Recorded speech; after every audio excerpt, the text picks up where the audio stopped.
Inflation. A word we hear all the time, but do we really understand what it means and how it's measured? In this video, we'll explain how inflation is calculated and why the official numbers often fail to reflect your reality. Inflation refers to the general increase in prices over time, or more accurately, a decrease in the purchasing power of money. In simpler terms, it means you need more money today to buy the same things you could afford for less just a year ago. But here's the question: how do we actually know whether prices are rising and by how much? Historically, inflation was defined as an increase in the money supply. When more money was printed or created in an economy, it diluted the value of existing currency, causing prices to rise.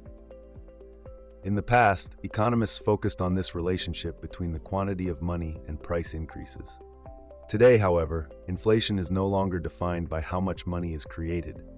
Instead, central banks and governments measure inflation by looking at the prices of goods and services, what they call a basket of goods.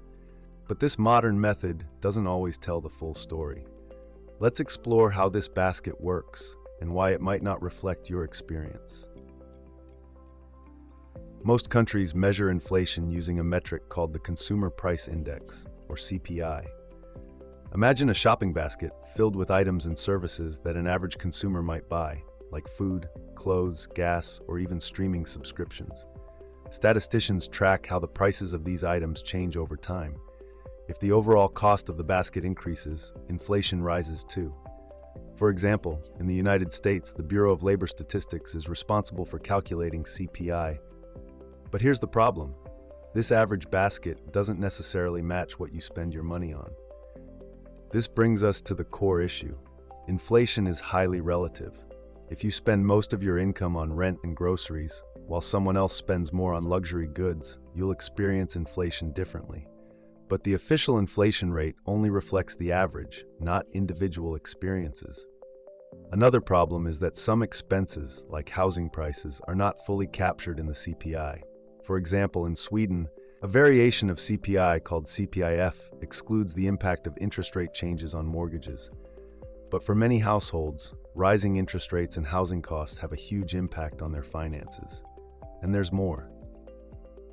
Did you know that inflation is often adjusted to account for technological improvements? This is called hedonic adjustment. For example, if a new smartphone is more expensive than the previous model, but comes with better features, the price increase might be reduced in inflation calculations, because the new product is seen as offering more value. While this makes sense for some products, it doesn't help consumers understand how much they're really paying, especially for things like food or rent, which don't improve over time.